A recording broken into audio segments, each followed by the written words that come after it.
Ողջույն բարեկամներ։ Ես չեմ հոգնի որ պահին Հայաստանը հրաժարվեց իր պահանջներից, դա կլինի Ադրբեջանի, դա կլինի Թուրքիայի նկատմամբ, դա չի նշանակում, որ եղել է արդեն համաձայնություն եւ խաղաղություն։ Դա տեղի է տալիս որոշակի պահանջներ անհիմն Հայաստանի նկատմամբ։ Եվ խնդրեմ, այսօր արդեն Ադրբեջանը 4000 անհետ կորած ադրբեջանցիների հայտ է ներկայացնում Հայաստանին։ Ագրեսիայի հետևանքով 4000 ադրբեջանցի ճակատագիր է անհայտ։ Հայկական ագրեսիայի հետևանքով անհայտ է 4000 ադրբեջանցիների ճակատագիր։ Այս պատասխանատվությունն է հիմա դրվում Հայաստանի նկատմամբ։ Խոսքը 44 օրյա պատերազմի մասին է նաև։ Ասեմ, որ Թուրքիայում արդեն դպրոցներում համալսարանների մակարդակում է քննարկվում հայկական ցեղասպանության մասին եւ դրա մասին խոսում են Հայաստան, որ հայերն են արել ցեղասպանություն 15 թվականին։ Դրա մասին է խոսում ամբողջ ադրբեջանական եւ թուրքական մեդիան կապված Իսրայելի ցեղասպանությունը ճանաչելու այս առիթներով։ Մենք հենց լռում ենք, դիմացը ստանում ենք ոչ թե գնահատական, որիշ լավ է դուք չեք խոսում, որ մենք անհարմար վիճակի մեջ չլինենք, այլ հակառակը պահանջները նոր գալի, որ դուք դեռ պատասխան պետք է տաք ձեր կատարած ցեղասպանությունը Թուրքիայի համար, Թուրքիայի տարածքում ցեղասպանություն կատարելու համար եւ ադրբեջանցի ինչ որ 4000 անհայտ ադրբեջանցիների համար։ Դե հիմա գնացեք Նիկոլին ընտրողների դուրը ծեծեք, ասեք պատասխան տուր այդ 4000 հոգի։ Հիմա դե իրենք ձեզ պարտավոր են Նիկոլ Փաշինյանն ընտրել, պարտավորը սա պատասխանը տա։ Իրանք են չի ասում բարեկամության են գրում, լռեք, սուսեք, մի արձագանքեք Իսրայելի որոշումներին, սուսեք, ձեն մի անեք։ Լռելը մեր օգտին է, իրանք են չի ասում։ Թո հիմա գնան, այս 4000 եւս կորացի պատասխանը տան։ Հասկանում եք հաջորդը ինչ կարող է լինի։ Եվ սա ինչ է նշանակում։ Եվ սա ինչի համար արվում, իջև ուր են գնալու։ Իրենց ազգային ժողովում արդեն սա քննարկելու։ Վաղը սա կքննարկվի նաև չգիտեմ Վաշինգտոնում, Բրյուսելում, որովհետև վստահ եղեք, Հայաստանը սրա պատասխաններ ինչպես նախկինում բոլոր մեղադրանքների պատասխանն է, թողել օդի մեջ։ Գնացեք Նիկոլ ընտրողների դուրը ծեծեք, ասեք եւս 4000 անհետ կորած ադրբեջանցու պատասխան դուք դիտաս։ Բա հո Ադրբեջանը ինքը չի ասելու, հարգելի քաղաքացիներ, գիտեք ինչ, պատերազմից արդեն անցել է 6 տարի։ Դուք դեռ չգիտեք ձեր կորած բնականաբար սպանված բարեկամները որտեղ են։ Այս հայերն են մեղավոր։ Վերջ, իրանք սրա պատասխանը պետք է տան։ Հասկացաք սա ինչի համար է նաև արվում։ Բա իրանց մոտ դեռ ռեժիմա չէ, հատուկ ռեժիմա։ Ոչ մեկ իրավունք չունի խոսալու, ոչ մեկ ոչ մի բան պատասխանելու, պահանջելու իրավունք չունի, երկրի սահմանները փակ են։ Հիմա մարդիկ երևի ասում են, լսի, արդեն հերիքը էլի 5 տարի, 6 տարի անցել արդեն։ Ուր են մեր երեխեքը։ Գցեցին, բռնեցին, հասկացան ուր են այդ երեխեքը։ Հայրն են տարեց երեխեքին։ Հայրը պետք է պատասխանեն եւս 4000։ Տեսեք, եւս 4000 ուր են։ Մեր ամբողջ կորուստներն է, եթե 4-ից 5000, սրանք բացի այն կորուստներից որ ակնհայտ է, եւս 4000-ի, տեսեք ինչ թվերի մասին է խոսքը, տեսեք հայ զինվորը, չնայած որ կռվել է Թուրքիայի հատուկ ջոկատայինների դեմ, ոչ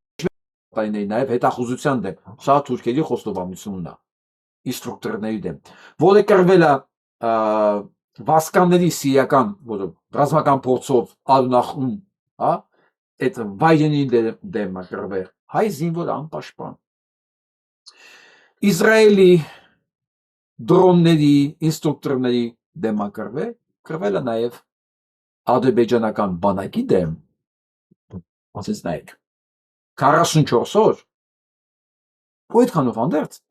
դեռ 4000-ի կորուստներն չգիտեն, որոնք որտեղ են։ Սիրիացիների մասին խոսք չկա այնտեղ։ Հասկանում եք, հայ զինվորն ինչ արել։ Ու մեր բանակին թերագնահատում են։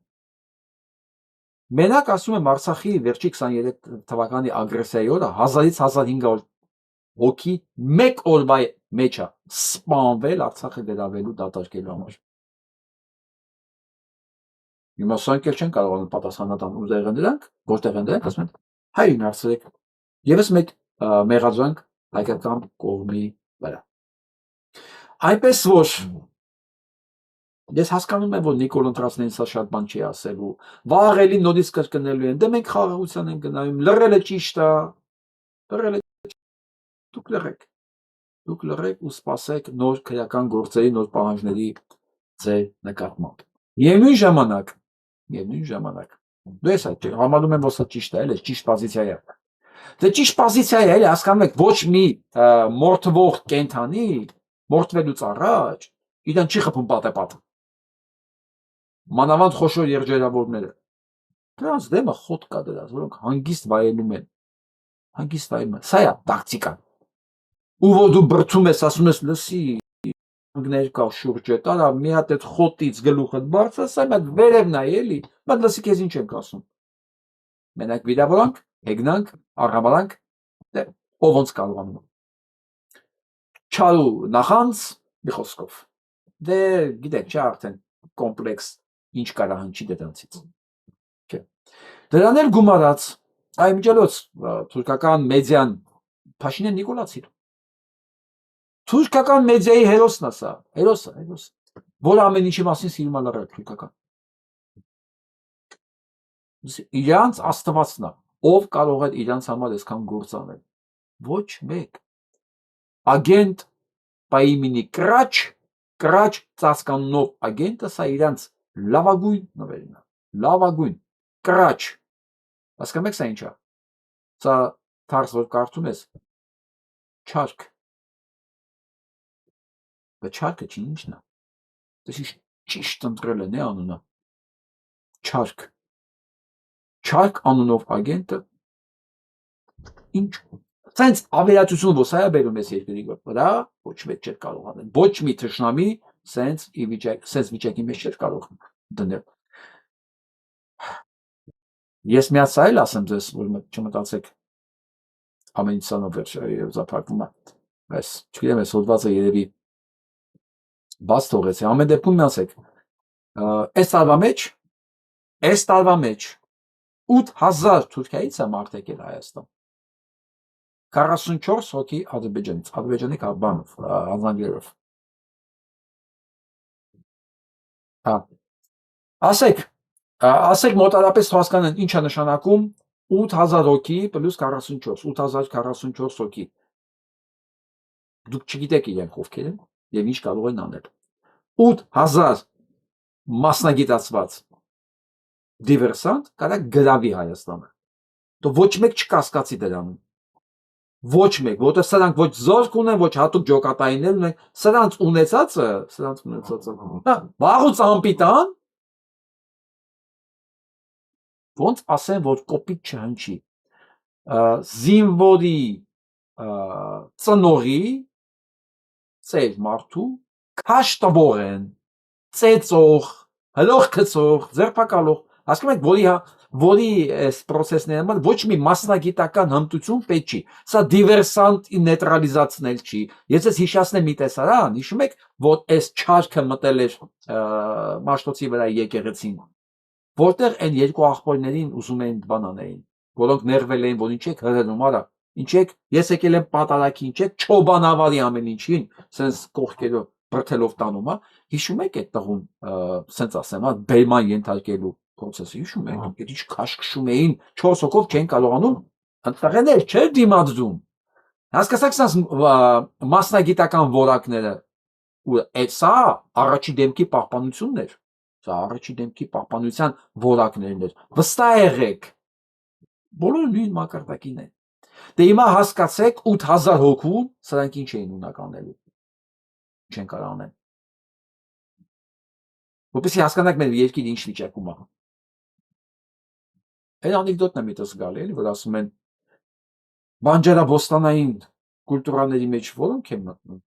պատասխանում է ուսանողը, գյուղացի տղա էլի, ասում է, դե որ զաբոր չլինի, էշնել կմտնի, հիմա մեր երկրի կողքեր էլ զաբոր չկա, եթե 44 հոգի կարողանում է Ադրբեջանից կա, ադրբեջանական անձնագրերով է, հələ մի հատ մեկը փորձի համար թողերցնի հայկական անձնագրերով գնա Ադրբեջան, թողերցնել, եթե դա Նիկոլը չի, Եթե դա Նիկոլի թուրքական այս ռոպագանդիստները չեն, որոնք հատուկ վիզայով են գնում, հատուկ ընդունելությունով։ Հələ թող փորձվի մեկը հայկական վիզայով գնա, հայկական անձնագրով։ Ես այս պատմությունը ցերեկն ասել եմ, հարթ ասեք, նայել, ես այս պատմեմ հատուկ։ Այնքես, որը նույնստեղ շփվում ենք Բուխարայի հրեա, Բուխասկի բանը, Ուզբեկստանի տարածքում իրանք տենց են կոչվում, այդ հրեաները դեռ են ապրել, հրեա, որ ասենք մանկությունից ճանաչում է եւ հայերին, եւ ադրբեջանցիներին, եւ վրացիներին, բոլոր ազգերին ճանաչում է։ Ինքը գնացել է իր անկերոջ տողու հարսանիքին Ադրբեջան էս տարի, ընդամենը 1 ամիս առաջ, հետո հետ եկավ զանգեց ինձ, ասեց ես ուզում եմ ներողություն խնդրեմ քեզանից, ասի ինչի համար։ Ասում է ես միշտ իմ մոտ վերացական հայերին եւ վրացին ադրբեջանցիներին դրել եմ նույն հարթության վրա։ Դե անի тоже դիցի սենցել։ Բոլորն են մարդիկ են։ Ասում եմ, բայց խնդրեմը ի՞նչն է։ Ասում եմ, գիտես, անցած տարի ես եղել էի Հայաստանում, իսկ այս տարի գնացի ընկերոջս երեխայի հարսանիքին Ադրբեջան, Բաքու։ Վրաստանից է անցել Բաքու, Ադրբեջան։ 3-4 ժամ պահեցին, ասում են ինձ։ Քրքրում են ինձ ու կնոջս։ Արդեն ուզում ենք հետ գայինք։ Ինչի համար ասում, խնդրեմ ո՞ւր ասում, որտեղ անձնագրիս մեջ կար շտամպ, որ ես անցած տարի եղել եմ Հայաստանում։ Դու չես պատկերացնի, ասում եմ, այդ ատելության, այդ կասկածամտության, ասում եմ, այդ աստիճանը տենում են ամերիկյան անձնագիրը։ Ես եղել եմ 1 տարի առաջ, ասում եմ, լսի, ես երաժիշտ եմ։ Ես ընկերներ ունեմ բոլոր տեղերում։ Տենց ենք իրար ենք մեծացել Ուզբեկստանում, հա։ Բացատրում եմ։ Նախ լեզու չգիտեն, թարգմանի չեն բերել։ Չեն հավատում, ասում ասա հայ հետ կապ ունի։ Դե հիմա գնացեք մեկը, հայկական անձնագրով մտեք Ադրբեջան։ Ժամանակ ներողություն խնդրում, ասում ես հասկացա, որ ես մեծ սխալմունք ունեմ։ Իսկ ասում են 3-4 օրը որ ես հասկացեցի, այդտեղ դա իմ կաշմարն էր կյանքի։ Ամեն տեղ բոլորը ինձ իմանալով ով եմ ես, ապացուցում էին, որ իրանք ավելի լավն են, քան հայերը։ Տանում են ատելության թանգարան, պատմում են ոնց են հայերին ցեղասպանել, սպանել, այս կոմենկոմ։ Տանը ցույց են տվել մարդուն։ Ես չէի հավատում իմ ականջներին, որ 21-րդ դարում մարդ կարա հպարտանա դրանով։ Ինքը ներողություն էր խնդրում, որ մեզ դրել է նույն հարթության վրա։ Դե դուք եք մարդ, իրանք են մարդ։ Սա է։ Ո՞ս ամեն ինչը սրա շնորհիվ։ Հիմա ես ուզում լսենք Հարութ Սասունյանին մի բան։ Չնայած ինքը հաղորդում այնքան երկար, այստեղ ներ չկա։ Երկու բան առանձնացնեմ այս ամբողջ հարցազրույցից։ Հա։ Հարութ Սասունյանը բավականին տեղյակ է եւ հայկական լոբիների աշխատանքից, եւ հայկահարմանքի աշխատանքից, եւ հрьяաների աշխատանքից։ Ինչ ասում ես ամբողջ հարցազրույցի մեջ, որ ամբողջ այս ընթացքում 100 տարի հաստատում են ինչ որ ասեցի ես երեք։ Ասեցի ինչից է զրկվում նաեւ Թուրքիան։ Չէ՞ հասկացանք, չէ՞ որ ճանաչել են։ Ինչից է զրկվում Թուրքիան, բացի որ սա մասին եւս խոսում եք։ Հենց էս էր ինքն էլ նույն բանը շեշտում, որ հրեական աջակցությունն ա եղել, որ հարյուրավոր տարի չասեմ, բայց ամբողջ ընթացքում Թուրքիային օգնել են կասեցնել բոլոր հակաթուրքական պրոյեկտները, պրոհայկական պրոյեկտները, ցեղասպանության ճանաչումները։ Եվ հիմա Թուրքիան զրկվում է այս ամենակարևոր գործիքից իրա։ Եվ մյուս մասով ինքը անդրադառնում է, որ այս ինչ հարցակում է հրեաների վրա ցեղասպանությունը ճանաչելու արդյունք այս պահով։ Ես էլ չեմ հասկանում։ Ես օրինակ չեմ հասկանում մի բան։ Լավ, ես կասկածներ ունեմ, ուղղակի ես չեմ հասկանում ինչի հիմա ինչն է մոտիվացիան, բայց ես ու դեմ չեմ այս ճանաչմանը։ Բայց ոնց կարող է հայկական աշխարհում մարդ լինի, որ դեմն է կամ Լսի ասում եմ, Իսրայելին ցեղասպանությունների համար կարելի է քննադատել այսօրվանից բացի մնացած բոլոր 360 օրերը։ Ինչի հենց հիմա։ Մարդը քո ցեղասպանություն փաստանաճանաչում, դու բողոքում ես իրենց։ Ես նկատել եմ հայկական մեդիայում, ես միջում չեմ կարող հասկանալ։ Լուք, մենք կարող ենք մտածել ինչի հիմա, սա հարցերը որ ինձ հետաքրքիր է, բայց ես ո՞ւս կարող եմ քննադատել փաստը։ Փաստը որ քանդել ամբողջ լոբինգի աշխատանքը, սա զրկել է թուրքերից։ Թուրքերին ամենակարևոր գործիքից։ Ես հիշեցնեմ ձեզ, Թրամփի ժամանակ 18 թե 20 թվականներ, երբ որ Էրդողանը տանում էր Վաշինգտոնում, Էրդողանի թիկնապանները ծեծեցին հայերին։ Վաշինգտոնում ամերիկացի քաղաքացիներին հայ-ամերիկացի քաղաքացիներին, ծեծեցին Էրդողանի բաները, թիկնապաները ու մնացին անպատիժ։ Գիտեք ինչի։ Հրեաների շնորհիվ։ Իրենք կարողացան գործը փողոզեն գնա։ Այս կարգի իրանք լկտիացել են, այս կարգի աջակցություն ունեին։ Այս ամեն ինչից, ասում եմ, զրկվում է Թուրքիան։ Մեր բողոքի ինչի դեմ է։ Այո, մենք կարող հարցեր ունենանք, ժողովուրդ, ես էլ ունեմ այդ հարցերը։ Բողոքի ինչի դեմ է։ Որ մեր թշնամին զրկվում է իր գործիքից, ամենահզոր, ամենաուժեղ գործիքից, այսօրվա քաղաքական, ֆինանսական դաշտի ամենահզոր գործիքը դա հրեաների լոբինգն է, հրեաների փողերը, լսեք 15 տրիլիոն է հաշվում այդ, որպես հասկանանք այդ ինչքան մեծ փող է։ Ամերիկայի բյուջեի կրկնակին է։ Ամերիկայի բյուջեի կրկնակի չափ հրեաների կապիտալն է։ Այսինքն ու դա ծառայեցում է ստեղ, ծառայեցում են փոխադարձ շահերի համար։ Հիմա դրանից զրկվում է Թուրքիան։ Մենք ինչից ենք նեղանում։ Մենք ինչից ենք նեղվում։ Մենք որ ասում եմ այն մարդիկ, որոնք այս ընթացքում հասցրել են թռնեն Իսրայելի դեմքին ճանաչվելու համար։ Նիկոլը թռնի, թուրքերը թռնեն, ադրբեջանցիները թռնեն Իսրայելի դեմքին։ Հայերը ինչի թռնեն։ Հələ ասում եմ, ամբողջ թուրքական եւ ադրբեջանական մեդիան ցնծում է Նիկոլի պահվածքից։ Ցնծում։ Ասում եմ, իրանց լավագույն ագենտն է այս չարքը։ Ու ճիշտ անունը դրել են, մեկը օմեգա, մեկը չար։ Ինձ հետաքրքիր է Ռուբեն Ռուբենյանի անունը ինչ է իրական։ Ну, ծածկանունը իրենց ագենտի էլի։ Որ sense բերեցին, նշանակեցին ազգային ժողովի նախագահ։ Վստահ եղեք։ Ռուբեն Ռուբենյանը ով է որ դրան ընտրեին։ Նշանակելուն է վերջ։ Sense դա տենց է լինելու։ Ինչքան Նիկոլը կա, այնքան Թուրքիան նշանակելու է։ Ում ուզենա, որտեղ ուզենա։ Գնանք առաջ։ Իմջալոց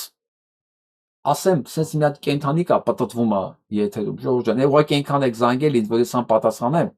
Լիաննա Սվենյանցան անդրադարձել, լավ է արել, ինձ ասեց,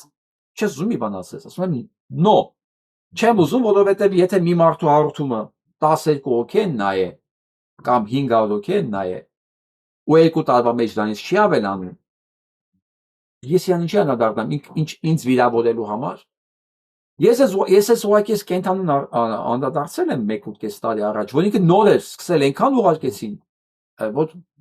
Ժորժ ջան, նոր Մեսիա, ինքը իրան Քրիստոսի տեղադրել, ինքը հայտնվել է որպես փրկիչ, Ժորժ ջան։ Ես ուսան անդրադարձա իրան վերլուծելով, ուսա հիվանդ է ուղղակի, հաջորդ օրը ինչքան երաժիշտ կար ինձ գրեց աշխարհի բոլոր տեղերից ով ասա, ժամանակին կոնսերվատորիան ավարտել, երգիչը։ Սա մի եղբայրը դեռ երգում է եկեղեցու մեջ միացնում։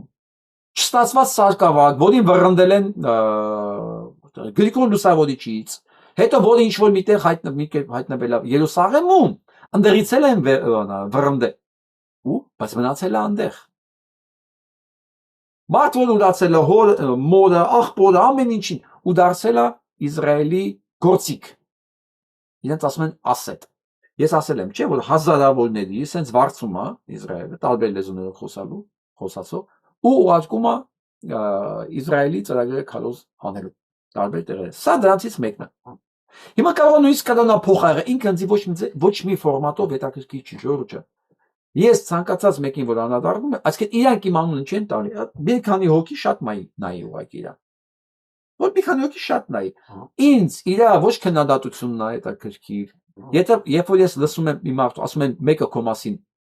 կարծիք է հայտնել, ինձ ամենաշատը գիտեք ինչն է հետաքրքրում, ոչ թե ինչ է ասել, այլ ասողը ով է, ինչ մասնագիտական, մարդկային, քաղաքական անցած ճանապարհ ունի, կամ դեպս կենսագրություն ունի, ինչքանով է իր խոսքը արժեքավոր։ Նոր նայեմ ինքը լավ բան ասում թե վատ։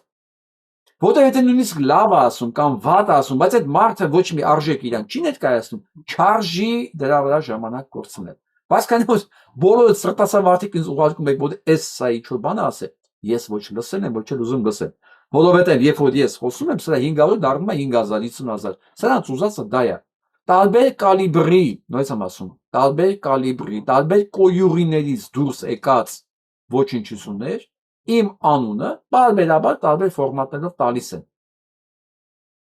Ես նորից եմ ասում։ Սա եթե դեմ առ դեմ լինի, եւ բնականաբար դա չեն անի, որովհետեւ դա հասկանում են, դրանից կախված է։ Շատ բաներ է կախված։ Բնականաբար դա իրանք չեն անի։ Հերվից այսօր ինտերնետի դարա, ով ինչ ուզում, որտեղ ուզում դուրս է տալիս։ Առանց հաշվի տալու հետևանքների մասին։ Եվ այս կարգի մարդկանց, որ մանավանդ իրան դրել է, չգիտեմ, արա, փրկիչի տեղ 21-րդ դարում արա, ինքը ասում ես ձեր մեսիան եմ։ Ես իրան ինչ կասեմ, կարող եմ ասել։ Միամիտ պարտարման ասեցի, որ ես մի հատ մեսիա է հանդիպել, լուրջ չընդունեք, ինչքան երաժիշտ կար աշխարհից զանգեց, ասեց այս կենթանին ով է։ Բոլոր մանրամասնությունները ես չեմ հիշում, բայց մանրամասնությունները լսեք, չեք հավատա, այսինքն Արման Բաբաջանյան երկրորդը, ինչ ասեմ ձեզ, հա։ Արման Բաբաջանյան երկուս։ Նրան ուղղակի ամերիկաներ վերբով կարել, հիմա էլ միշիկն աշխատացնում իր համար, բերտից անեցին դրա համար, չէ՞ իրանք։ Սրն էլ Իսրայելն է հավաքագրել, փողը տալիս է, որ էշի շտուստա։ Այսքան բան։ Ոչ մի լուժման չկա, ժողովուրդ ջան, ես շատ հանգիստ եմ այս ամեն ինչին նայում։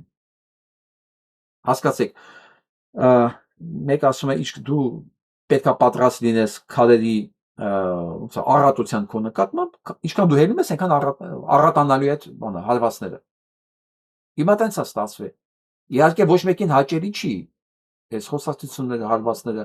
բայց սա օբյեկտիվ իրականությունն ասում է, չես ուզում քո մասին խոսամ, պետքա լռես։ Հիմա ես լռեմ։ Հա, լուրջ եմ ասում, տարբերակը բանը սենց է, կամ պետքա լռես, կամ շարունակես խոսալ հաշվի առնելով, որ ամեն տարբեր տեղերից, ինչ որ տարբեր խոյուղիներից, ծակերից, ինչ որ դուրս են գալու մի բան, նույնիսկ ասում, իրականությունից կտրված հարցը քննադատությունը չի։ Հարցը այնա ինչ որ ասում է, ու ասողը, ով է։ Ես իմ ամենամեծ քննադատն եմ, որ դուք հասկանաք ինչքան դժգոհություն ունեմ ես իմ նկատմամբ, դուք սկսեք ինձ պաշտպանել։ Սեն ինձ պաշտպանել, եթե հասկանան ես ինչքան եմ դժգոհ ինձանից։ Ոչ անում եմ, ոչ թե ասենք ես տառապում եմ, հա, սեփական անձս խարանելու մոլուսկով, չէ, ուղղակի շատ քրիտիկական եմ ամեն ինչից նկատմամբ, խոսքից սկսած, մինչև ժեստիկուլյացիա, մինչև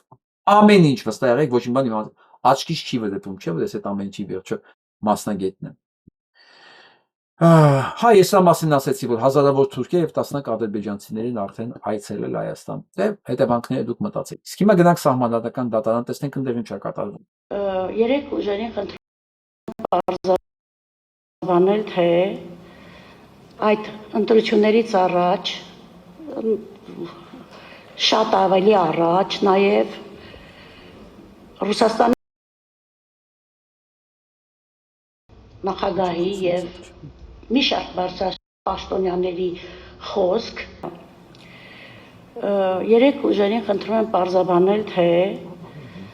այդ ընտրություններից առաջ, շատ ավելի առաջ, նաև Ռուսաստանի Դաշնության նախագահի եւ մի շարք բարձրաստիճան պաշտոնյաների խոսք, որոնք հիմնականում պաշտպանության տակ էին առնում այդ երեք ուժերին եւ չէին ելթակցնում դա, որևէ ազդեցություն կարող էր ունենալ ընտրությունների արդյունքների վրա, ընտրողի ազատ կամքի ձևավորման վրա եւ ինչու է այս գործոնը դուրս ամնացել ձեր դիմումի փաստարկներից։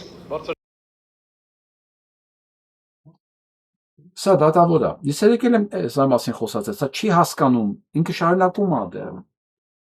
Ասում են, չի դրա մասին չեք ասում։ Սա ուզում է ասի, որ ընտրությունները անցել են թելաջանքի տակ։ Այսինքն անվավեր է։ Ինքը չի հասկանում, որ սա քաղաքական գնահատական տալու տեղ չի։ Մարդիկ ասում են, որ խախտումներ ա եղել։ Դու խախտումները պետք է քննադատես, չէ՞։ Քննես կամ խախտումներով եղել է կամ չի եղել։ Լսեք հələ պատասխանը դատապաշտպան։ Բարձր դատարան մեծարգո նախագահով խնդրում եմ այսուհետ եւ մի անգամ եմ խնդրում երեք ուժերի նույնացման գործընթացը դադարեցնենք, դա ուղղակիորեն տեղավորվում է քաղաքական ուժերից մեկի,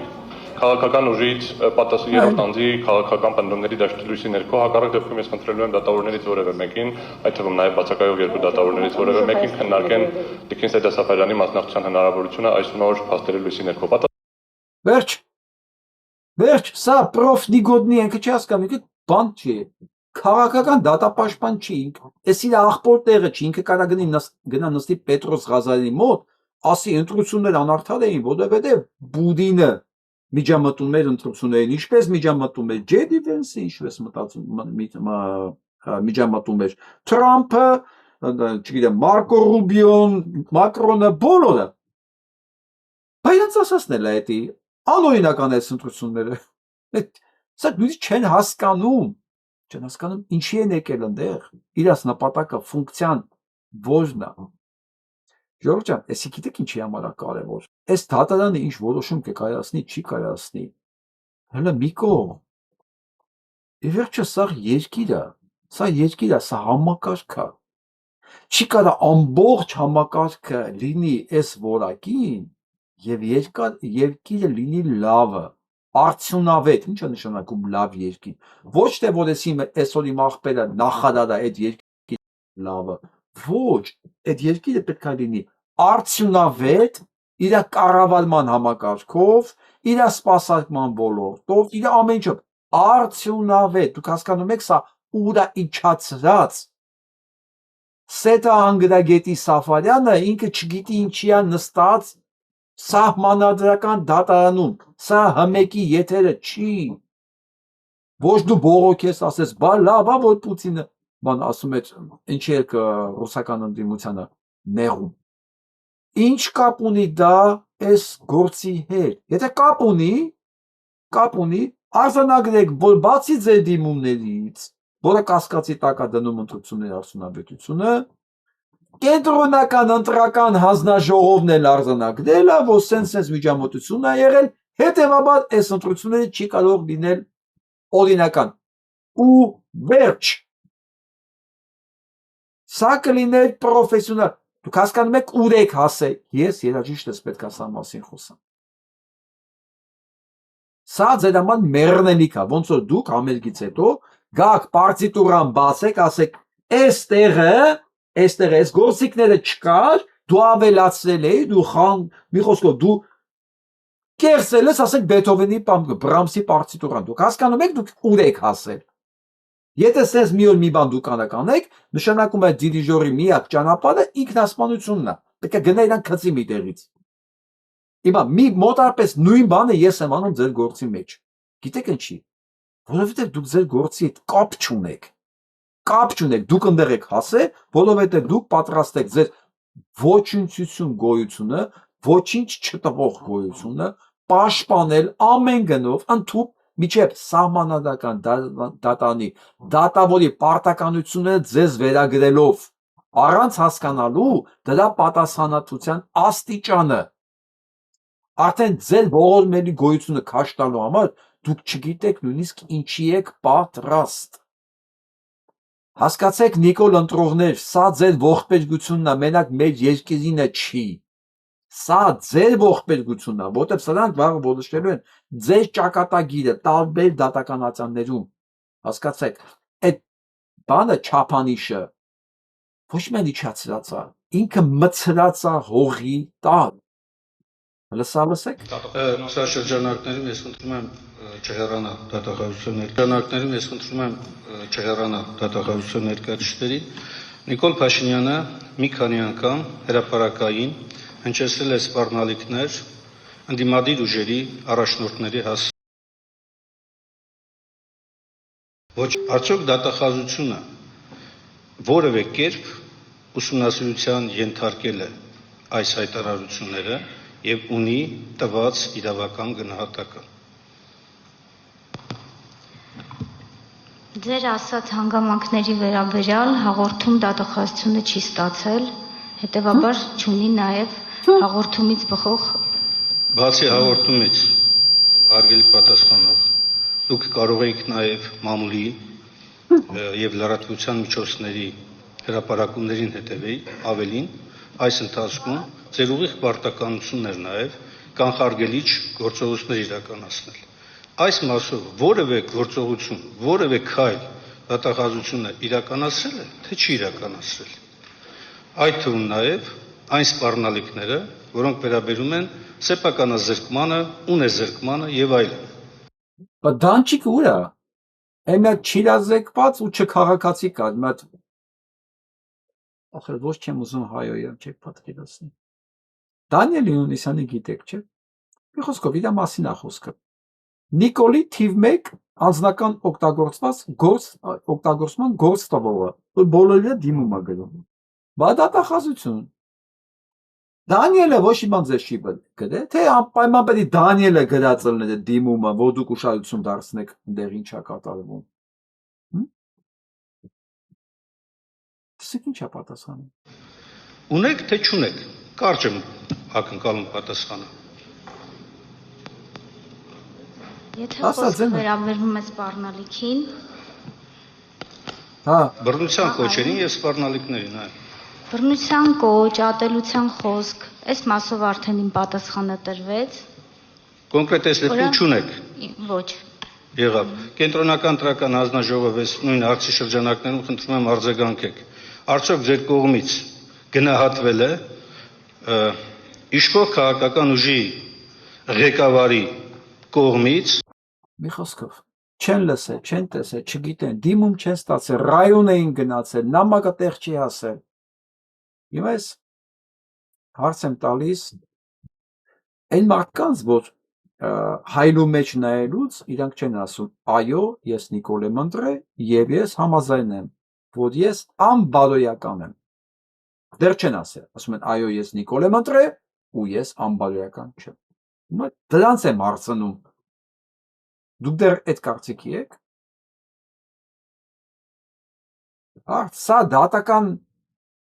Սա դատական process է, հասկանում եք ինչ է նշանակում, սա երկրի բարձրագույն դատական ատյանն է, ասում է դուք ռեակցիա տվել եք, ասում մենք դիմում չենք ստացել։ Դուք պարտավոր էիք, եթե դիմում չեք ստացել, ռայոն էինք, չենք տեսել։ Այս ամեն ինչին արձագանքել, որտեղ 1 ամիս ամեն օր դա է ասում։ Միջոցներ ձեռքարել եք, դու կենտրոնական ընտրական հանձնաժողով, դուք Պուտինի մի հայտարարությունը լսել եք, խոսում եք, այս մարդը, եթե դրանք կարելի է իհարկե մարդ ասել, 1 ամիս ամեն օր կոկորդը պատրելով, գոռում էր կզսնելով, խեղդելուց, ունե զրկելուց, ինչի չեք մեռել, ձեզ հեսա տեսեք ինչ եմ անել, դուք ոչ մի բան չեք լսել, լավ չեք լսել, հիմա Նիկոլին ընտրողները, որոնք հայլու մեջ են նայում, դուք պատրաստ եք պնդել, որ իրան ընտրելով դուք դեռ իրավունք ունեք ձեզ այս համակարգը ընտրելով բարոյական մարդ համարել։ Ինձ բան մի ասեք, ես թքած ունեմ դրա վրա։ Դուք ձեզ ասեք։ Ու դուք չմտածեք հանկարծ, որ հիմա այն ինչ որ կատարվում է Հայաստանի բարձրագույն ատյանում, սահմանադրական դատարանում, այս բացահայտ սուտը դուք սրա արդյունքները չեք քաղելու ձեր անձնական կյանքում, մասնագիտական կյանքում, տարբեր ձևերով այս բումերանգը չի չոքելու ձեր դուռը։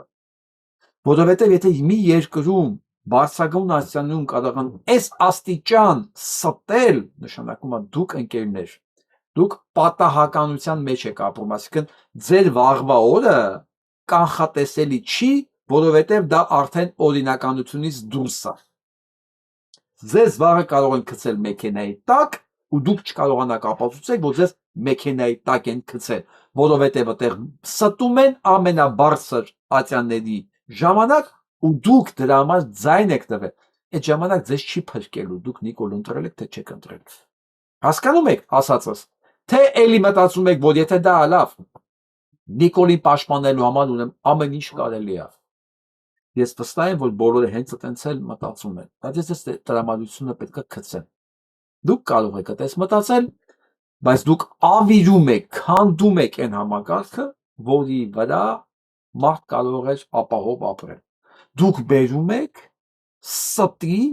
ամենաբարձր մակարդակ, անպատժելիության ամենաբարձր մակարդակ, որի զոհը դուք դառնալու եք անպայման։ Ոչ միայն դուք, բոլորը, ովքեր ապրում են Հայաստանի Հանրապետությունում։ Բոլոր, ընդ որում նաև դուք։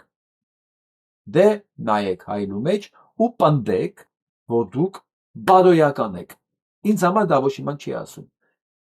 Իսկ ինչ ասում արտադրության նախարարը, ասում ընտրությունը վավեր է, որովհետև անվավեր չէ։ Շատ լավ։ Շատ լավ։ Սա էլ ձեր օրինականության, տեսեք, ես արդեն գիտեմ դուք ով եք։ հա, բայց ես իմ ասածը հիմնավորում եմ օրենքով իրավական,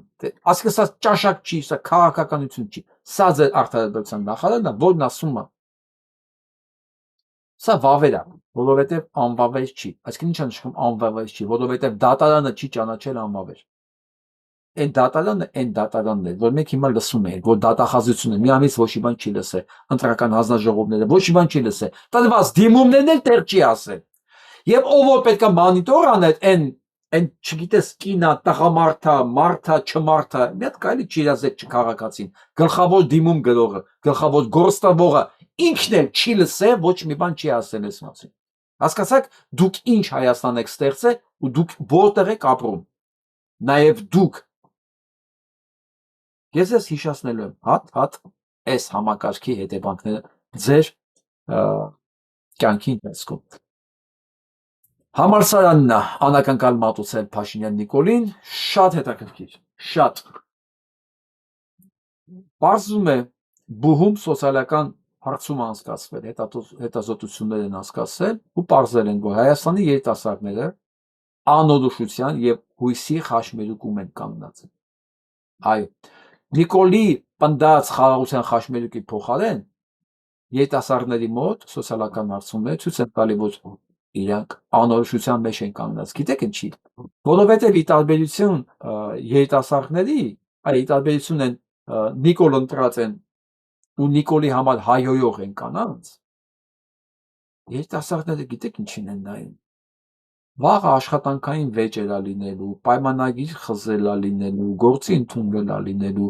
եւ երիտասարդի համար այդ ամեն ինչը կարգավորվում է դատարանով եւ օրենքով, պայմանագրերով, փոխադարձ պարտավորություններով եւ այլն։ Ու ինքը նայում է, որ այս երկրում ոչ մի բան կարգավորված չի։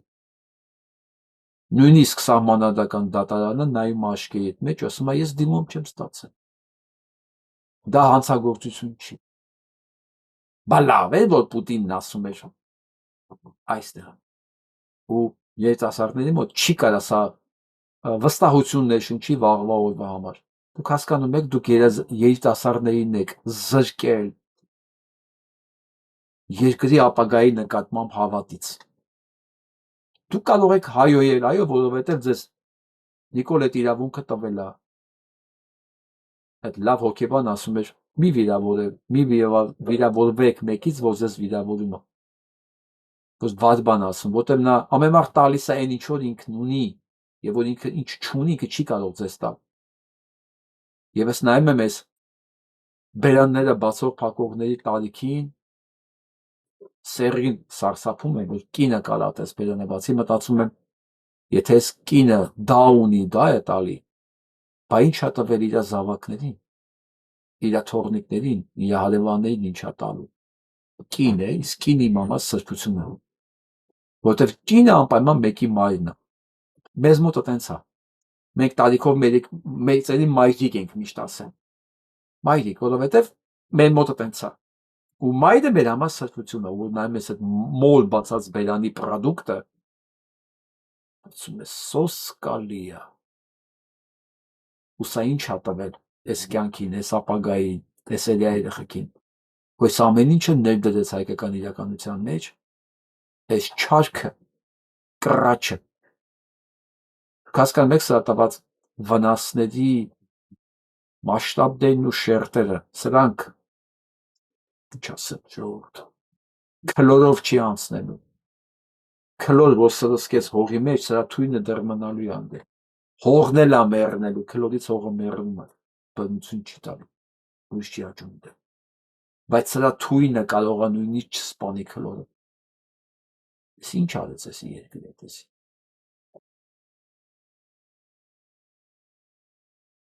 Ու սրան ընդրողել է։ Մարդիկ, որոնք սրա թույնի մեջ իրանց համար վիտամին գտան։ Սոսկալի է։ Ուզում լսեք հետքի պարզաբանումները հայտնագործություն չասեմ, հա։ Բացահայտումները։ Ոնց է համաշխարհային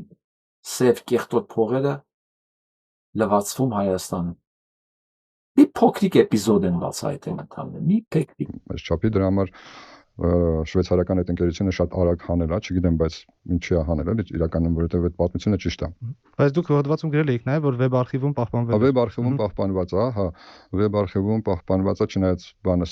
սխեման չէր, մենակ գրաֆիկան չէր պահպանվել, բայց տեքստում պահպանված է։ Մտքը այդքան։ Իսկ ԵԽԽՎ-ն այդ իր զեկույցով ինչ էր ուզում աշխարհին, այսպես ասած, ասել հանրությանը Հայաստանին, որ սա կեղտոտ փողեր է, պետք է սարեցնեք այդ փողերը, որտեղ որ գնա։ Այսինքն ովքեր Հայաստանը ներկայացուցիչ ունի, այնտեղ հայ падգամավոր կար,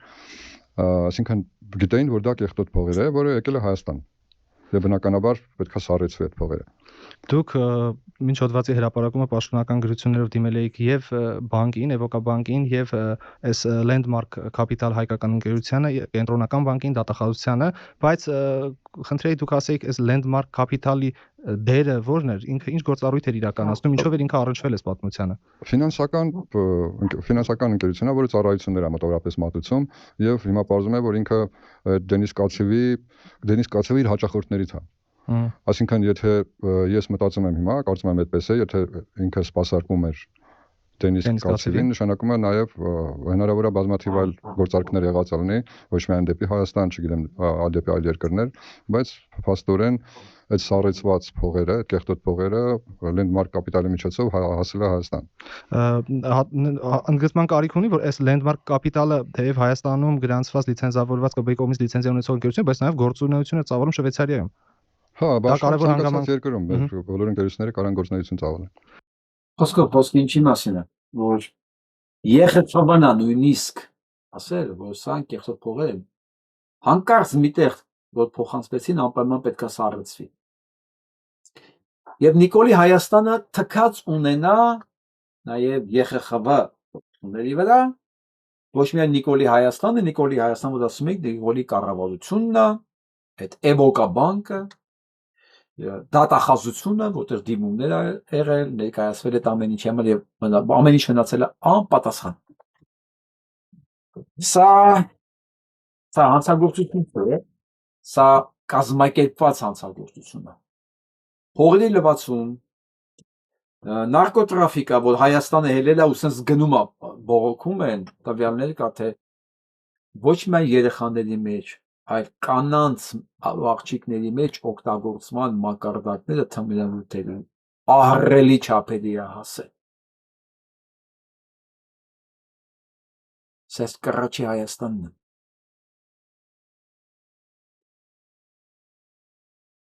Նիկոլ Փաշինյանը թքած ունենա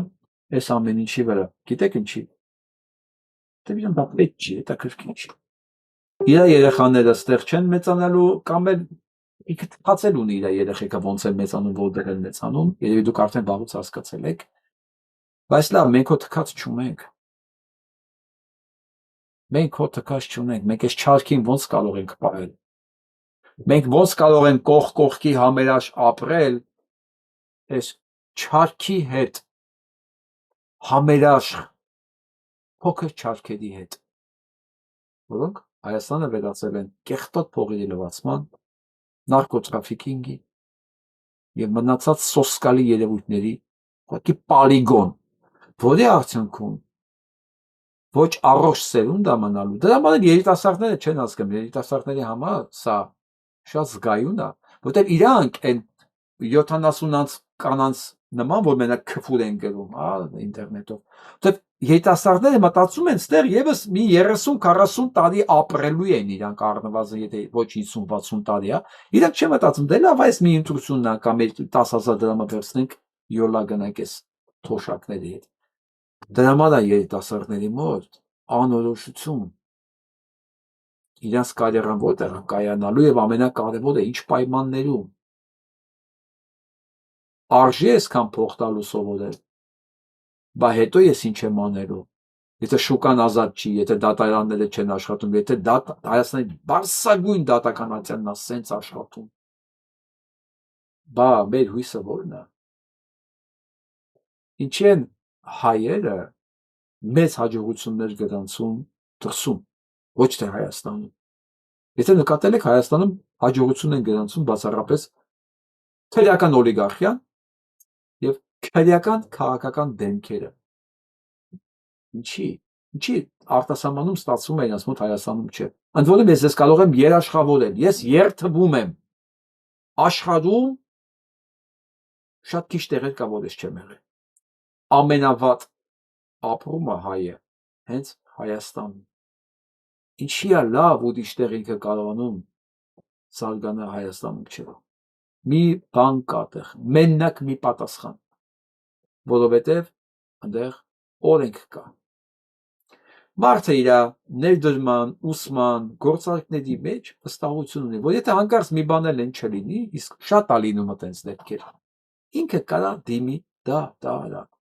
Եվ այդ դատարանը, եթե ոչ իդեալական, անպայման ինչ-որ մի որոշում կայացնի օրենքի սահմաններում։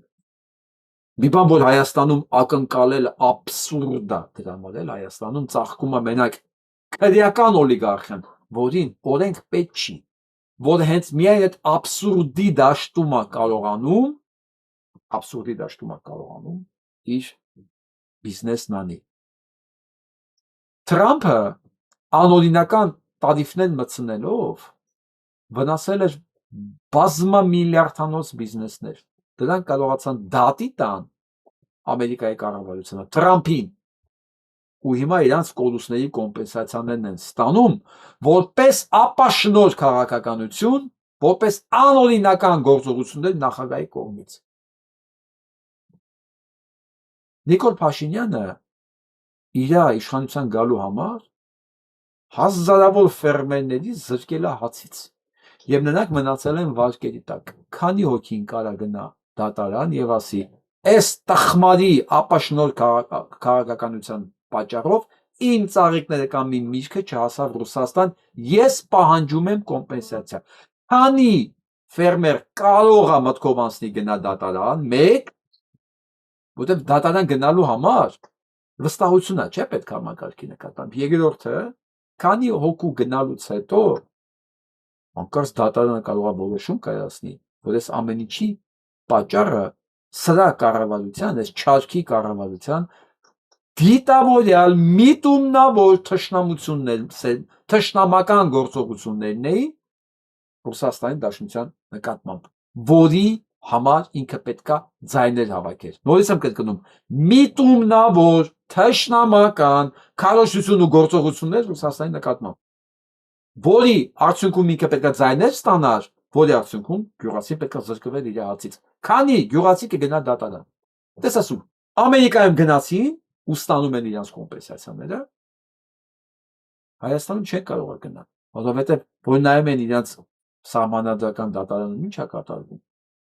Մարդիկ հասկանում են, լսի վաղ ինձ որ գցեն մեքենայի տակ հեռում բոլորիցս, ես նույնիսկ չեմ կարող ապացուցել, ինձ մեքենան է խփել։ Դե չեմ ասում, եթե այդ մեքենայի ղեկին քպայական լինի։ Դե չեմ ասում, որ նախադեպն էլ կա։ Երբ որ հղի կնոջ տվին սպանեցին, վարչապետն մեջ ասում է, եթե վարչապետի շարասունն է, ես ինչ կապ ունեմ այդտեղ։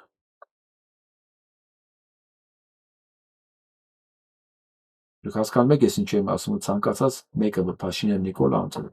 ինքը հանցագործ է։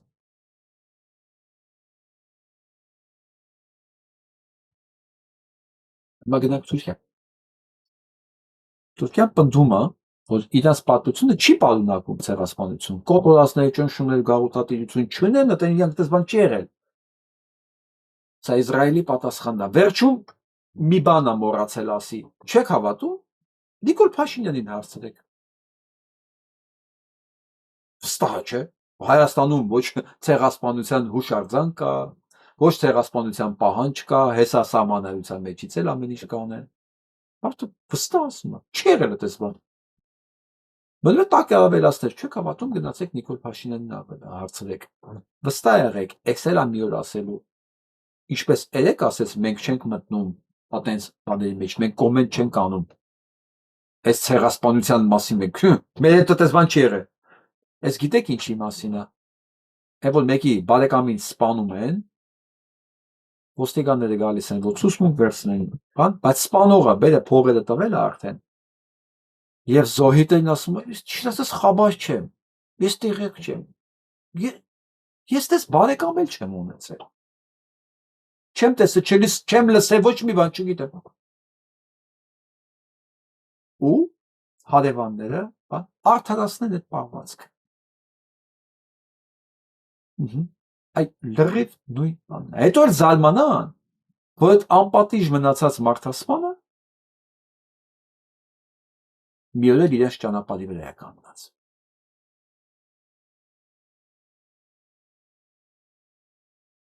Արմենական Հովանես Ալբերտի էջմազից եմ,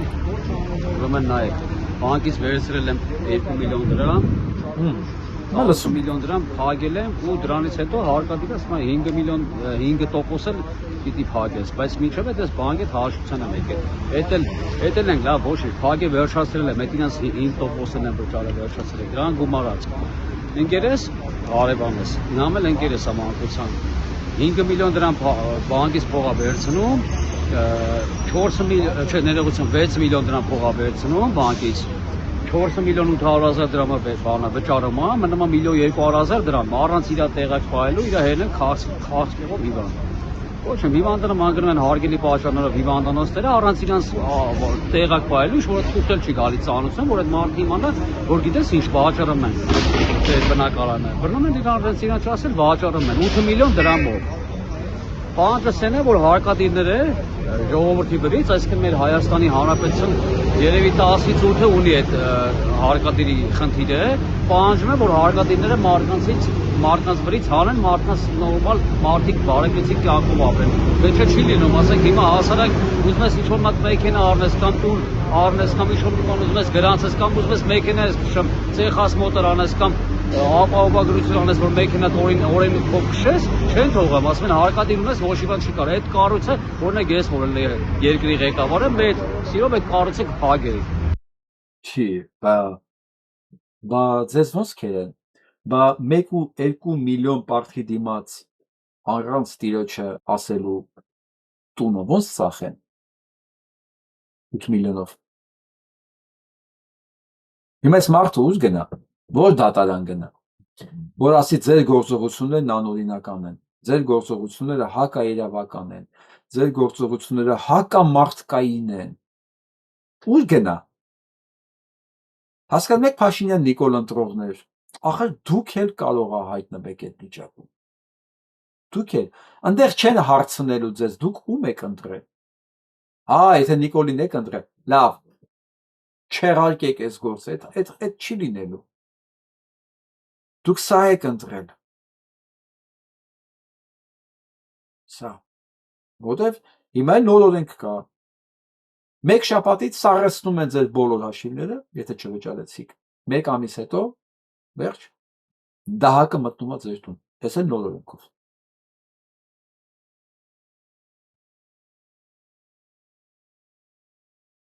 Լսեք մեր թուրքերին։ Когда они без Азербайджана обманывают.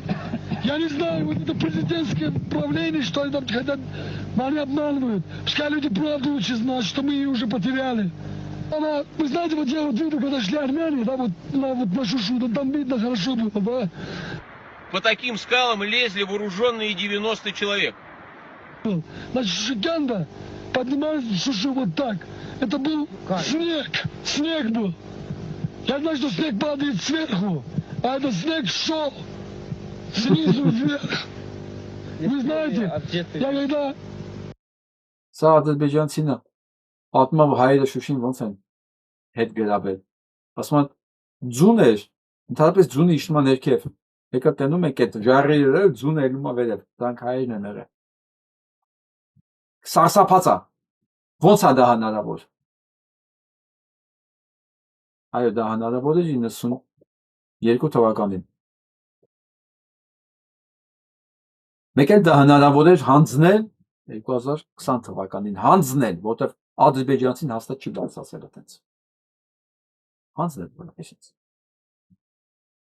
Կրաչի ձեռքով, չարքի ձեռքով։ Լսենք ադրբեջանցուն։ Успокойтесь, пожалуйста.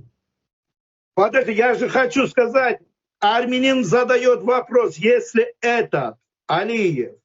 великий император, победитель, музаффар, свободу своему народу не дает, он их добивает как баранов, режет их как хочет, Какой гарантии он может дать народу, который покончил своим прошлым? Բա Սմալիևը որ իր ժողովրդին կոտորում է ոչխարի պես, վալվում է ոնց ուզում է։ Ոնց կարա երաշխիք տա մեկին մի ժողովրդի, որ հրաժարվել է իր անցյալից։ Սա հայերի մասին է խոսքը։ Ադրբեջանցի է խոսողը։ Ադրբեջանցի մեզ չի հասկանում։ Սմա դու ոնց կարող է հավատաս մի մարդու խոսքի, որ իր ժողովրդին կոտորում է անասունի պես։ Միջև այսօր 4000 երեխա, 4000 զինվոր, իրանք չգիտեն ուրա։ Իրանք գիտեն ուրա։ Չէ՞ որ տարածքները իրաց ձեռքում են։ Արցախը լրիվ իրաց ձեռքում է, դրանք հաստատ Հայաստանում չեն մեռել։ 4 Ինչքան կոտորվել են 50,000-ից ավել է իրանց կորուստները։ Ալիևը թքած ունենա, պետք է լի մի 50,000 էլ կփռի։ Կսատ կասնի իր քաղաքական ծրագրերը։ Հիմա ադրբեջանցիները գզում են, ասում են դուք ո՞նց կարող եք մեկի խոսքին հավատալ, որ այդ амեն ինչը արել է։ Он стал свободным, себя уважающим. Давайте он так, может я вас услышал, это сделать? я вас понял, давайте, пожалуйста, остановимся.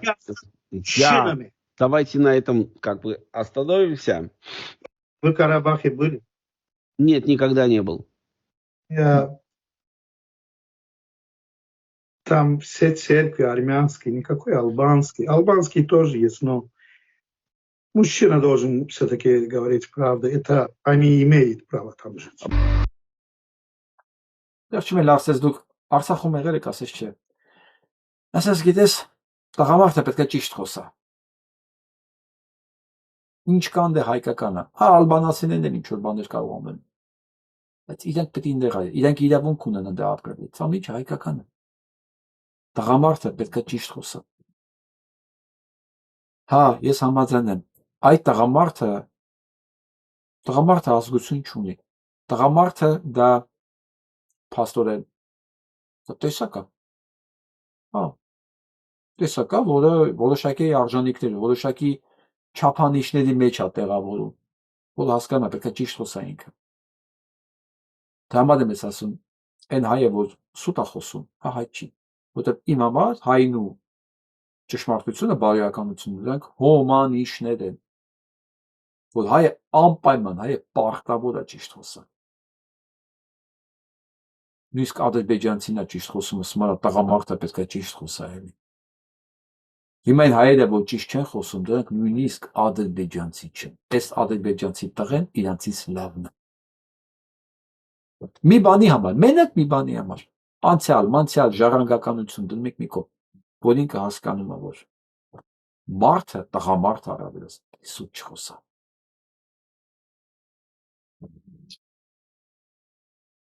Արագ անցնենք, տեսնենք դրսում ինչա կատարվում, շատ հետաքրքիր բաներ է կատարվում։ Պուտինին փրկելու փորձերը սկսվել Գերմանիայում։ Դեռ աչքերը պնդում են, որ պետք է շտապ հարաբերությունները կարգավորել Ռուսաստանի հետ։ Ինչի՞։ Որովհետև մեր թիկունքում, ասեմ ձեզ, գերմանացիները նոր պայմանագիր են կնքել Ադրբեջանի հետ նավթամատակարարում ստանալու համար։ Դրա համար էլ Սիջուն հանգիստ կարան շնորհավորեն Փաշինյան Նիկոլին։ Չնայած իր հանցանքներին, չնայած իր ձայնագողությանը, մի խոսքով իշխանությունը զավթելու, որովհետև այդպես Ալիևին է պետք, որովհետև Ալիևի հետ իրանք պայմանագիր են կնքել նոր գազամատակարարման համար։ Իսկ աչքերը պնդում են պետք է հարաբերություններ կարգավորել Ռուսաստանի հետ, այդ գազը գնել ուղիղ Ռուսաստանից, ոչ թե Ադրբեջանից։ Բա այսպես բաներ է կատարվում։ Ես մեր այն երազած Եվրոպան է, որ չգիտես քանի գույն ունի։ Երեսիդ ինչ են ասում, թիկունքիդ ինչ են ասում, ինչ կարան անեն, ինչի հաշվին, գազի հաշվին, Ալիևին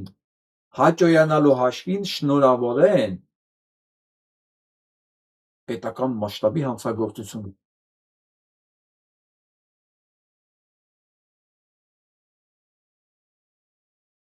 Նիգերիայում եզակի մետաղներ են գտել,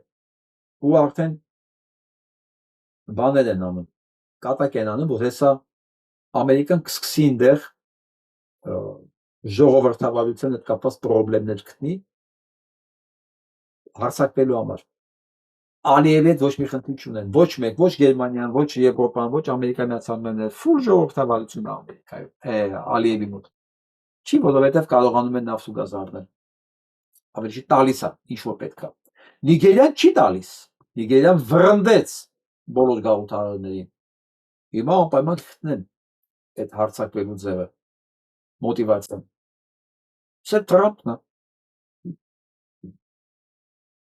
Ասում է բացվիր Հորմուզի նեղուց։ Մեկը հարցնում է, էսի մանն է, Մովսեսն է։ Մյուսն ասում է, չգիտեմ, ասում է, անցած շաբաթ Հիսուս Քրիստոսն էր։ Մեկ ասում է ինքը խելքը գցում է։ Այսենց են վերաբերվում արդեն այս խեղկատակին։ Շվեդիայի միլիարդատերներից մեկը որոշել է, այսինքն որոշել է որն է 76 միլիոն նվիրատվել, որ 400 դպրոց կառուցեն Գազայի տարածքում։ Շվեդիայի միլիարդատերներից մեկը Ռոջեր Ակելիուս 76 միլիոն, որ 400 դպրոց ծածկեն Գազային։ Իսկ սա Պուտինն է, որն ասում է, գիտես ինչ, ամեն դեպքում ժողովուրդներ, եթե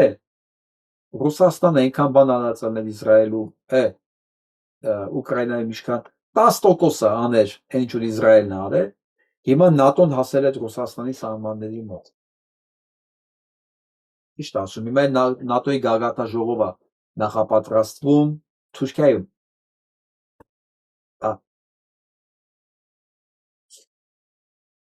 Ես չեմ կարող արդարացնեմ Պուտինին, թե ինչի է ասում, բայց իրոք այն ինչ որ կատարվում է Գազայում, Պուտինը այդքան բան չէր կարող անել, հաստատ չէր կարող անել։ Ու ես զարմացած եմ, որ հիմա Պուտինն է դա մասին խոսում, որտեղ ինքը երբեք դա թեմային չի անդրադարձել։ Սա ինչ է, ճարահացյալ է արդեն։ Ինքը հասկանա, որ Ռուսաստան ձեռից գնացել է արդեն։ Ինքը հասկացել է, որ իրան փուրն են տալի կոնկրետ։ Ու արդեն որոշում կա։ Ճիշտ ասած, որ չեմ պատկերացնում ոնց ազդելու մեր վրա։ Բայց կարող եմ ասել, արդեն ինչ որոշում է կայացրել մեծ բարձրային երկրների նկատմամբ, որ հուլիսի 1-ից փակում են բոլոր տեսակի տրանսպորտային միջոցները երկաթգից Ֆինլանդիայի, Էստոնիայի, Լատվիայի միջև բոլոր տեսակի կապերը փակվել է հուլիսի 1-ից։ Այնպես որ ընկերներ, եթե դուք այդ կողմերն եք, իմացեք, որ արդեն բանը բանից անցել է։ Մասնային սա Ռուսաստանում է։ Այսօր այնքան կարծել եմ նայել սենց։ Բենզինի հերթ է։ Բենզին չկա։ Այսօր մեկը կիներ ծեծում բենզինի հերթի համար։ Այս տեսանները նայելով ճիշտ ասած, ես չեմ ուզում ասեմ, այ սանք են ռուսները, չէ, խավլիցի։ Ես ուզում եմ հիշեմ ուղղակի այն ճգնաժամ շրջանները, ճգնաժամային, որ մենք ենք անցել։ Մեր մոտ սենց նման բաներ չեն եղել։ Մենք կարողանում ենք ճգնաժամեր հաղթահարել։ Սա ես չեմ ասում, որ մենք այնքան լավն ենք, որտեղ եթե լավ լինենք, անդադ ճգնաժամի մեջ չէինք լինի, էլի։ Հասկացեք։ Բայց միևնույն ժամանակ մեր մեջ մարդը դեռ չի մեռել։ Փաշինյան Նիկոլ ամեն ինչ անում է, որ դա սպանի։ Փաշինյան Նիկոլը արդեն շատերի մեջ սպանել է այդ մարդը, շատերի մեջ ասել է դուք կարող եք անպատիժ հայոյել եւ սա նորմալ է։ Եվ այդ ցանած թունը դեռ չգիտեմ քանի սերունդ պետքա թունավորի։ Կարող եք հայինիկ ուրանալ եւ որտեղ դա նորմալ է։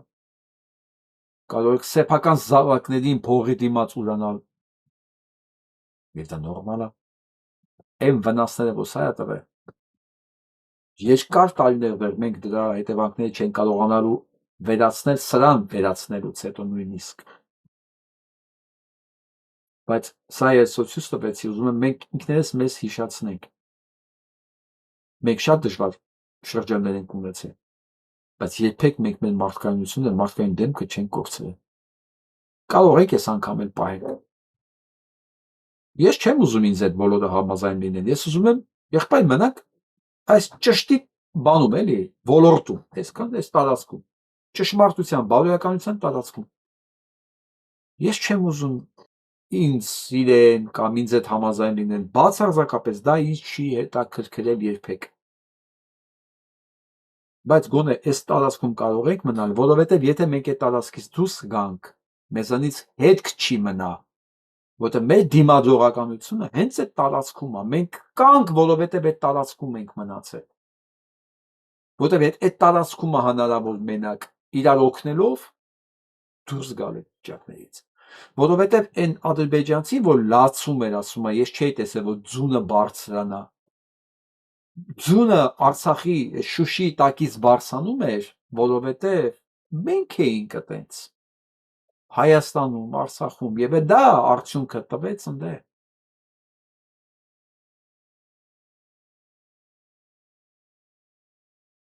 Շատ է,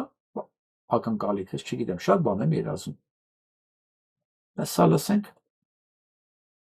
Заведующего кафедрой истории университета Иненью в Турции, только в 1915-23 годах около 600 тысяч армян, главным образом детей, были обращены в ислам. Сейчас у них в Турции должно быть порядка 4 миллионов потомков. По данным итальянского профессора и священнослужителя Джованни Гуайта, еще не менее 150 тысяч армян, также в основном детей, были обращены в ислам в 1895 году. Сегодня у них должно быть в Турции порядка 1 миллиона потомков. Таким образом, сегодня в Турции должно насчитываться не менее 5 миллионов потомков этих армянских детей, обращенных в ислам в 1895-1923 годах. По данным ученых, до 80% населения современной Турции, более 60 миллионов человек, так или иначе имеют армянские корни. Это подтверждается результатами проводимых массово турками генетических тестов, в ходе которых большинство из них узнают, что в их крови обнаруживается до 65% признаков армянского происхождения.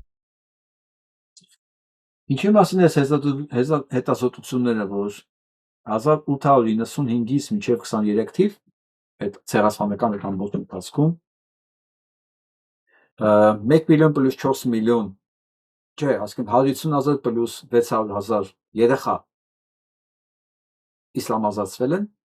եւ դրանք այսօր կարող են լինել 1 միլիոն + 4 միլիոն, ասենք 5 միլիոն իսլամացած հայ կարող է լինել եւ կա։ Բացի դրանից իրանց հաշվարկներով Թուրքիայի 80%-ը մոտարապես այս կամ այն տոկոսային հարաբերությամբ, դե ինքը ասում է 65%, ընդունենք 65 չի։ Այս կամ այն տոկոսով հայ են։ Եվ դրանք դա է բացահայտվել փորձարկումները միջև արգելելը գենետիկական այս թեստերի։ Սա նորից եմ հիշեցնում, մեզ պետք է իմանալ այս թվերը։ Մենք այս բաների վրա խաղալով վաղը մենք կարող ենք ուղղակի զինաթափել եւ Թուրքիան եւ Ադրբեջանը, չեմ ասում է հաղթել, զինաթափվել։ Այն աստիճան զինաթափել, որ իդեմս Հայաստանը ոչ մեկ թշնամի չտեսնի։ Հակառակ տեսնեն, որ արա մենք ընդեղից ենք։ Մեր օրիգինալ ընդեղ ամենացել։ Այ գիտեք, ես տես մի բան եմ զգում, երբ որ ես հայտնվում եմ լրիվ արևմտահայերի միջավայրում, որտեղ լսում եմ մաքուր հայերենը, ոչ թե մեր ռուսա հայերենը, մեր սովետա հայերենը։ Երբ որ ես իրանց եմ լսում, ասում, ախ ջան, այ իրանք իմ մաքուր մնացած տեսակն են։ Վստահ եք, մենք մի օր կարող ենք այդ զգացումը ստեղծել Թուրքիայի, եթե ոչ 80, գոնե 50+%-ի մոտ։ Բայց որպեսզի հասնենք այդ օրվանը, իսկ գիտեք ինչ է նշանակում 50+%, դա արդեն մի քանի տասնյակ միլիոն մարդ է։ Մի քանի տասնյակ միլիոն։ Բայց դրա համար, որպեսզի հասնենք այնտեղ, մենք պետք է պետություն ունենանք։ Սեփական պետություն, հիմնված իրական արժեքների վրա։ Սա ունենք։ Türk sermayesini, birikimi, Ermeni sermayesine, parasına, puluna çökmekle başladı. Սա միանգամից, քանի որ երկար ասեմ, Ասում են այսօրվա հալուսներին, որ դուք տեսնում եք Թուրքիայում, որ մի անգամից հալստացել են։ Այսօրվա չունի պապենական որ եք։ Ու միջեմա կան այդ ընտանիքները հալստացած։ Դրանք բոլորը հալստացել են հայերի ադյան եւ հայերի հարստության վրա։ Թալանել են, այն ինչ ունեն, ամեն ինչ։ Եվ դա պատկանում է հայերին։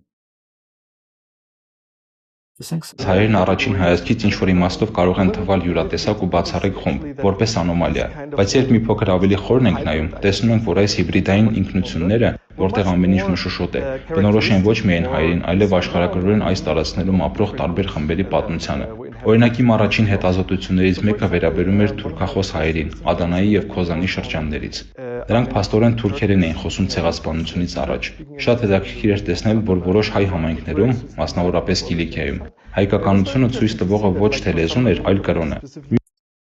Այո, որտեղ հայերեն խոսալը արգելված էր։ Դրսում հայերեն խոսալը արգելված էր։ Դա համար հայկինը փողոց դուրս չէր գալի, որ թուրքերեն չխոսար։ Դրսում հայկինը սրբություն է։ Երեխեքին հայ էր մեծացնում տանը, դրսում բոլորը թուրքերեն են խոսում, արգելված էր։ Մյուս կողմից ունենք հակառակը։ Երբ խոսում ենք Համշենի մասին, ունենք քրիստոնեական ինքնության բացակայություն, բայց մյուս կողմից հայկականությունն ունենք լեզվական մակարդակում։ Այսպիսով այս հիբրիդային ինքնություններով տեսնում ենք, որ ամեն ինչ չէ, որ հստակ բանաձևված է։ Հայ լինելը չի նշանակում լինել առաքելական եկեղեցու հետևորդ հայ եւ խոսել հայերեն։ Եվ սա իհարկե վերաբերում է ոչ միայն հայերին, այլև այլ խմբերի։ Ես հիշում եմ, որ սա ամեն ինչից առաջ էր վաղուց, կարծեմ Պարքև Սրբազանն էր ասել էս աբսուրդը, որ եթե հայ առաքելական եկեղեցու հետևորդ չի, հայ չի, դա ամենամեծ աբսուրդն է, որ ես լսել եմ երբևէ, ու ես հորդորեի, որ երբեք ոչ մեկ այլևս նման բան չասի, երբեք, մենք չգիտենք մարդկանց ճակատագրերը, մենք չգիտենք մարդիկ ինչ պայմաններում են կրոնափոխել, ինչ պայմաններում են ապրել, ու մենք այս կարգի իրենց դատում ենք, անթույլատրելի է, են էլ մեր պայմաններում, ինձ համար հայ են բոլոր նրանք, ովքեր իրենց համարում են հայ, նույնիսկ եթե հայկական կաթիլ արուն չկա մտչին, ազնիվ խոսք, որ ապրում է իմ նման, գնահատում է դեպքերի իմ նման, վերաբերվում է իմ նման, այն նման, որովհետև Հայաստանը հետաքրքիր տեղ է, Հայաստանում հայանում են նույնիսկ հրեաները, ռուսները, բելարուսները, ես այնքան այդպես օրինակներ եմ տեսել, շատ։ Ես մի անգամ պատմել եմ, ես հետ պատմեմ, ես անգամ 99 թվականին էր, ես Լաս Վեգասում հանդիպեցի երկու եղբոր, ինձ ասեցին երկու շատ լավ եղբայրներ կան Երևանից, 99 թիվ, կուզես հանդիպես, ասի ինչ չեմ ուզում, առաջին օրն է եկել եմ, քաղաք տեղի աշխատում, երեկոյան հանդիպեցինք, նստած սպասում եմ, երբ են երկու հայ զույգ եղբայր մտնելու այդ ռեստորան, որտեղ որ պայմանավորված էինք, մտան երկու Իվան, թիկներ, մազերով, գանգուր, դեղին, երկու ռուս Իվան, մտան, սենց բան, դες նայեցի, որ երկու ռուս են մտել, ռեակցիա չտվեցի, բայց տեսա իմ կողմ են գալի, դրանք հասկացան, որ հայ է ես եմ, եկան մոտեցան և ասին, բարև աղբերս, իմ համար շոկ էր ուղղակի, խոսում էին Երևանի աքսենտով, իրանք հայ չէին, բայց իրանք ներկայացել էին որպես հայ, իրանք հայ չէին, իրանք 92-93 թվականից գնացել են Հայաստանից, բայց մինչև այդ ապրել են Հայաստանում, որովհետև իրանք հայրը, ռուս, մայրը ուկրաինացի, բայց իրանք ծնվել մեծացել էին Հայաստանում, որտեղ զինվորակալ են հայերը և ծնվել մեծացել են մինչև 12-13 տարեկան ապրել են Հայաստանում, կայարանցի տղեկ էին, ոնց էին խոսում հայերեն մաքուր Երևանի աքսենտով ու վերջում ինչ ասեցին, ասում է 7 տարի է Ուկրաինայում ենք ապրում, մենք այտենց էլ այդ ռուսների հետ չկարողացանք հարմարվել, իրանք իրանց ասում են մենք հայ ենք, ասում են մենք այտենց էլ այս ռուսների հետ չկարողացանք հարմարվել, ինչ եմ ուզում ասել, իմ համար դա է կարևորը, արժեքային համակարգը, ազգանունը, ծագումնաբանությունը դա շատ երկրորդական է, պարզվում է, Ասում որտեվ այսօր այդ ադրբեջանցու հետ ես ավելի շուտ լեզու կգտնեմ, քան Նիկոլ ընտրած հայի։ Հավատացեք։ Ասանայք դավաճանեց ու սպանեց։ Ինչպես եղավ, որ թուրք բարձրաստիճան պաշտոնյան համբուրեց հայ մտավորականի այտը եւ նույն գիշերը հրամայեց նրա ձերբակալությունը։ Գրիգոր Զոհրաբը ոչ միայն մեծ գրող էր, այլև ազդեցիկ քաղաքական գործիչ Օսմանյան կայսրությունում։ Նա մտերիմ հարաբերություններ ուներ ներքին գործերի նախարար Թալյատ Փաշայի եւ կառավարության ղեկավար Սաիդ Հալիմ Փաշայի հետ։ Երբ սկսվեցին հայերի դեմ բռնաճնշումները, Զոհրաբը փորձում էր փրկել իր ժողովրդին, նամակներ ու բողոքներ ուղարկելով իշխանություններին, բայց ապարդյուն։ 1915 թվականի հունիսի 2-ին մի երեկո նա նույն սեղանի շուրջ էր Թալյաթի հետ։ Քննարկում էին երկրի վիճակը։ Կեսգիշերին Զոհրաբը վեր կացավ տուն գնալու։ Այդ պահին Թալյաթը մոտեցավ նրան եւ համբուրեց այտը։ Թվում էր ընկերական հրաժեշտ է, բայց նույն գիշերը հենց Թալյաթի հրամանով Զոհրաբը ձերբակալվեց։ Շաբաթներ անց Աքսորի ճանապարհին Եդեսիայի մոտ նրան հանձնեցին Օսմանյան սպա Չերքեզ Ահմեդին։ Ճանապարհին կանգ առան։ Սայլը փչացավ։ Ահմեդը խնդրեց Զոհրաբին օգնել։ Երբ նա կռացավ, անիվը կարգի բերելու մի հարվածով քարով ջախջախեց նրա գլուխը։ Պաշտոնական եզրակացությունը սրտի կատված։ Զոհրաբի վերջին նամակը կնոջը Կլարային։ Եթե կենթանի չմնամ, թող երեխաներս միշտ իրար սիրեն, քեզ մեծարեն եւ ինձ հիշեն։ Բաժանորդագրվեք մեր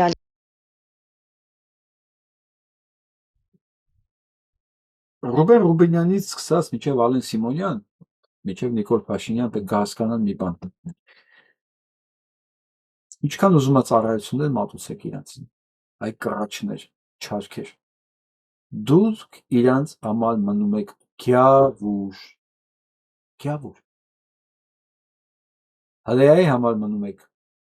գոյ։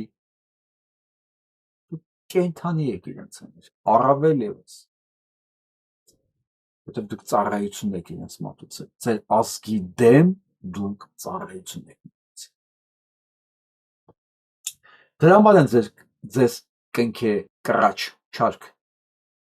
ձեզ բոլորին։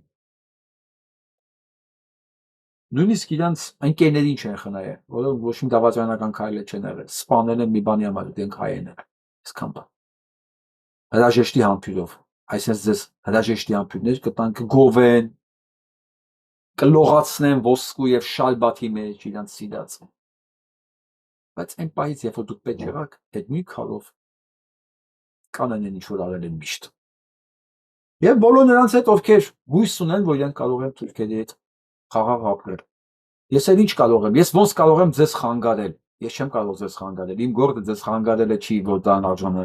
Իմ գործը է երեխուն օգնելն է, որ իր նպատակը իրական։ Սերի նպատակում դիրե, որ պիտի պիցանամ արալերը,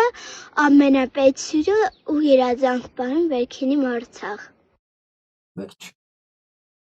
Իմ գործը այս երեխու երազանքը իրականացնելն է, որ մի հատ արալերը բարսանա ամենաբարձր տեղը։ Հետո վերադառնա Արցախ։ Բարսան։ Իսկ դա ո՞նց է հնարավոր։ Ամբողջ օրը մենք դա մասին ենք խոսում, ո՞նց է դա հնարավոր։ Հնարավոր։ Հնարավոր է, լավ օրինակ է մեզ պետք, լավ օրինակ։